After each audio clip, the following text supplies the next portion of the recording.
زوجہ سے، بیوی سے غیر فطری طریقے سے ہم بستری کرتے ہیں. انٹرنیٹ پہ بیہودہ فلمیں دیکھتے ہیں تو جو چیز انگریزوں کی دیکھ رہے ہیں کہ ان کے کلچر آہستہ آہستہ میڈیا کے ذریعے ہمارے معاشرے میں بھی آ رہا ہے. اللہ کے رسول صلی اللہ علیہ وسلم نے لعنت فرمائی ہے، ایک روایت میں ہے کہ اللہ اس کی طرف دیکھے گا نہیں کہ جو اپنی زوجہ سے پچھلے راستے سے ہم بستری کرے گا. یہ بیماری بھی، یہ گندگی بھی لوگوں میں پھیلتی جا رہی ہے، خاص طور پہ جن کو لڑکوں سے بدفعلی کی عادت پڑ جائے تو وہ زوجہ سے فطری راستے سے ہم بستری نہیں کرتے. اللہ نے فرمایا کہ نساؤکم حرث لکم، یہ تمہاری زوجات ہیں، بیویاں ہیں، یہ نسل بڑھانے کے لیے ہیں. تو اسی راستے میں انسان اپنی خواہش کو پوری کر سکتا ہے جس راستے سے نسل بڑھتی ہے. اس کے علاوہ کسی اور راستے سے اپنی خواہش کو پورا کرنا یہ حرام ہے، گناہ کبیرہ ہے، گندگی ہے. ہمارے پاس کیسز آتے ہیں، ایک پاک دامن لڑکی کی شادی ہوتی ہے، لڑکا بھی بظاہر بڑا نیک، لیکن کیا ہے، لڑکا چونکہ ٹھرکی ہوتا ہے، شہوت کا درندہ ہوتا ہے، تو وہ یہ نہیں دیکھتا کہ میں اپنی بری خواہش مٹانے کے لیے میں اپنی زوجہ کو غیر فطری طریقے پر مجبور کیسے کر سکتا ہوں.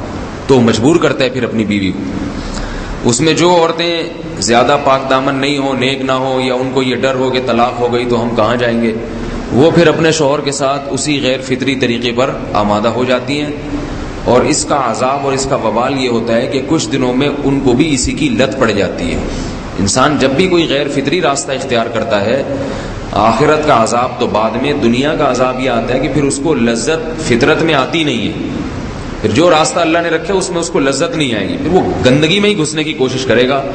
اس کی بھی فطرت خراب ہو جاتی ہے، اور جس کے ساتھ یہ بدفعلی کی جائے اس کی بھی فطرت خراب ہو جاتی ہے، وہ بھی پھر کسی کے قابل نہیں رہتے.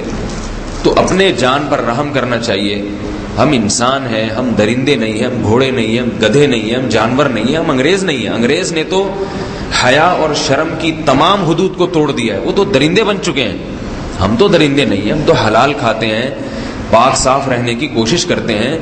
تو ہم ان کی جو کلچر دیکھ دیکھ کے ہم ویسے درندے بننے کی کوشش کیوں کریں. تو یہ بہت بڑا وبال ہے، بہت بڑی برائی ہے جو ہمارے معاشرے میں آہستہ آہستہ جڑ پکڑتی جا رہی ہے، اور اس سے بیماریاں بھی پھیلتی ہیں. غیر فطری طریقہ ہے، بیماریاں بھی پھیلتی ہیں. ایسے کیسز آتے ہیں کہ جناب مرد مجبور کر رہا ہے بیوی کو، اور وہ بیوی جو ہے ساتھ نہیں دیتی تو پھر اس کو طلاق کی دھمکیاں دیتے ہیں. ایسے کیسز بھی آتے ہیں. اور یہ بھی آتا ہے کہ مرد جب اپنی بیوی کو غیر فطری طریقے پر مجبور کرتا ہے، بیوی آمادہ نہیں ہوتی، تو مرد پھر یہ دھمکی دیتا ہے کہ بھائی میری خواہش تو تم سے پوری ہوتی نہیں ہے، پھر میں دوسروں کے پاس جاؤں گا. تو یاد رکھیں، جس عورت کا شوہر یہ دھمکی دے اس کو کہ میں زنا کروں گا اگر تم نے میری خواہش پوری نہیں کی غیر فطری طریقے سے، تو عورت اپنے شوہر سے کہہ دے کہ جاؤ تم کہیں اور جا کے منہ کالا کرو، تمہاری فطرت میں گندگی ہے تو یہ مجھے گندا بنانے کی کوشش نہ کرو. اس کو زنا کرنے دیں، وہ اللہ آخرت میں اس سے بھگتے گا. ہر بیماری کا اللہ نے علاج رکھا ہے. اللہ کے رسول صلی اللہ علیہ وسلم نے فرمایا، صحیح بخاری کی حدیث، ما انزل اللہ من داء الا انزل له دواء، کوئی بیماری ایسی نہیں ہے جو اللہ نے نازل کی ہو اور اس کے لیے دوا نہ رکھی ہو دنیا میں. تو اگر کسی کو ایسی لت پڑ گئی ہے غیر فطری کام کی تو اس کو چاہیے کہ وہ اپنا علاج کرائے، ڈاکٹر سے بھی رابطہ کرے. اور سب سے بڑا علاج یہ ہے کہ کچھ وقت صبر کرے گا، چھوڑ دے گا کچھ عرصے کے لیے، تو خود بخود آہستہ آہستہ صحیح ہو جائے گا. ایک آدمی شراب کا عادی ہے، ایک علاج تو یہ کہ ڈاکٹروں سے رابطہ کرے، اور بہترین علاج کے چھوڑ دے. کتنے دن تڑپے گا؟ 1 دن 2 دن 3 دن 4 دن 1 ہفتہ 2 ہفتہ، بہت زیادہ سال ہو جائے گا نا، اس کے بعد خود بخود ٹھیک ہو جائے گا.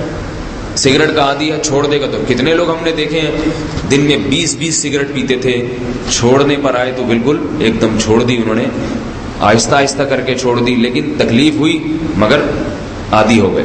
تو اب کسی کو یہ لت پڑ گئی ہے غلط کام کی، برائی کی، تو اس کا بہترین علاج یہ ہے کہ وہ اپنے آپ کو بدلنے کی کوشش کرے، ماحول بدلے، اور کچھ وقت صبر کرے گا تو اللہ اس سے یہ عادت چھڑا دے. نہیں کی، صبر نہیں کیا اس نے، پھر اسی گندگی میں موت واقع ہوگی، پھر آخرت کا عذاب بہت سخت. نسلیں برباد ہو جاتی ہیں اس عمل سے انسان کی. تو بات حیا کے خلاف ہے، مگر یہ کہ ایک بزرگ تھے وہ بات فرما رہے تھے تو کسی نے پوچھا کہ حضرت آپ حیا کے خلاف بات کرتے ہیں، تو انہوں نے فرمایا تم بے حیائی کے کام نہیں چھوڑتے، ہم اس چھڑوانے کے لیے بات کریں تو ہم برے ہیں، اور تم کام کرو تو بھی برے نہیں۔ برائی کا کام کرنے میں برا نہیں بنتا، اور برائی کے خلاف بولنے والا برا بن جاتا ہے کہ دیکھو یہ کیسی باتیں کر رہے ہیں۔ تو بھائی باتیں ہیں اس لیے ہیں کہ یہ معاشرے میں یہ برائی پھیلتی چلی جا رہی ہے، اور یہ ہماری اپنا کلچر نہیں ہے، یہ امپورٹ ہو رہا ہے باہر سے، یہ امپورٹ ہو رہا ہے، یہ وہاں میڈیا کے ذریعے آ رہا ہے۔ تو وہ چیزیں دیکھا نہ کریں اور ان لوگوں سے دور رہا کریں۔ ہمیں تو دین کا داعی ہو کے ان کو ہدایت پر لانا تھا، بجائے ہم ہدایت پہ چل کے دوسروں کو چلانے والے بن کے ان کے راستے پہ ہم نے چلنا شروع کر دیا۔ اللہ تعالیٰ ہمیں اب دیکھیں ان کے ہاں ایڈز کا مرض پھیل گیا ہے۔ آپ بتائیے یہ ایڈز کا مرض ہمارا ہے کیا؟ یہ بیماری ہماری ہے یا ان کی ہے؟ ہمارے ہاں بیماریاں ہیں، کھانسی ہے، نزلہ ہے، ٹھیک ہے نا، بلڈ پریشر ہے، شوگر ہے، یہ بیماریاں ہماری ہیں۔ کوئی اللہ کا شکر ہے گندی بیماری ہمارے ہاں نہیں ہے۔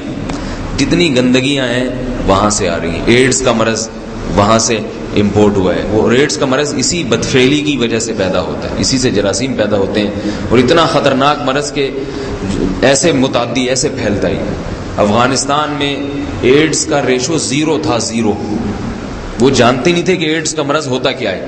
جب سے امریکن آرمی، برطانیہ آرمی افغانستان میں آئی ہے، فوجی آئے ہیں، افغانوں میں ایڈز کا مرض پھیل گیا ہے، انہوں نے وہاں بدفعلیاں شروع کر دی ہیں۔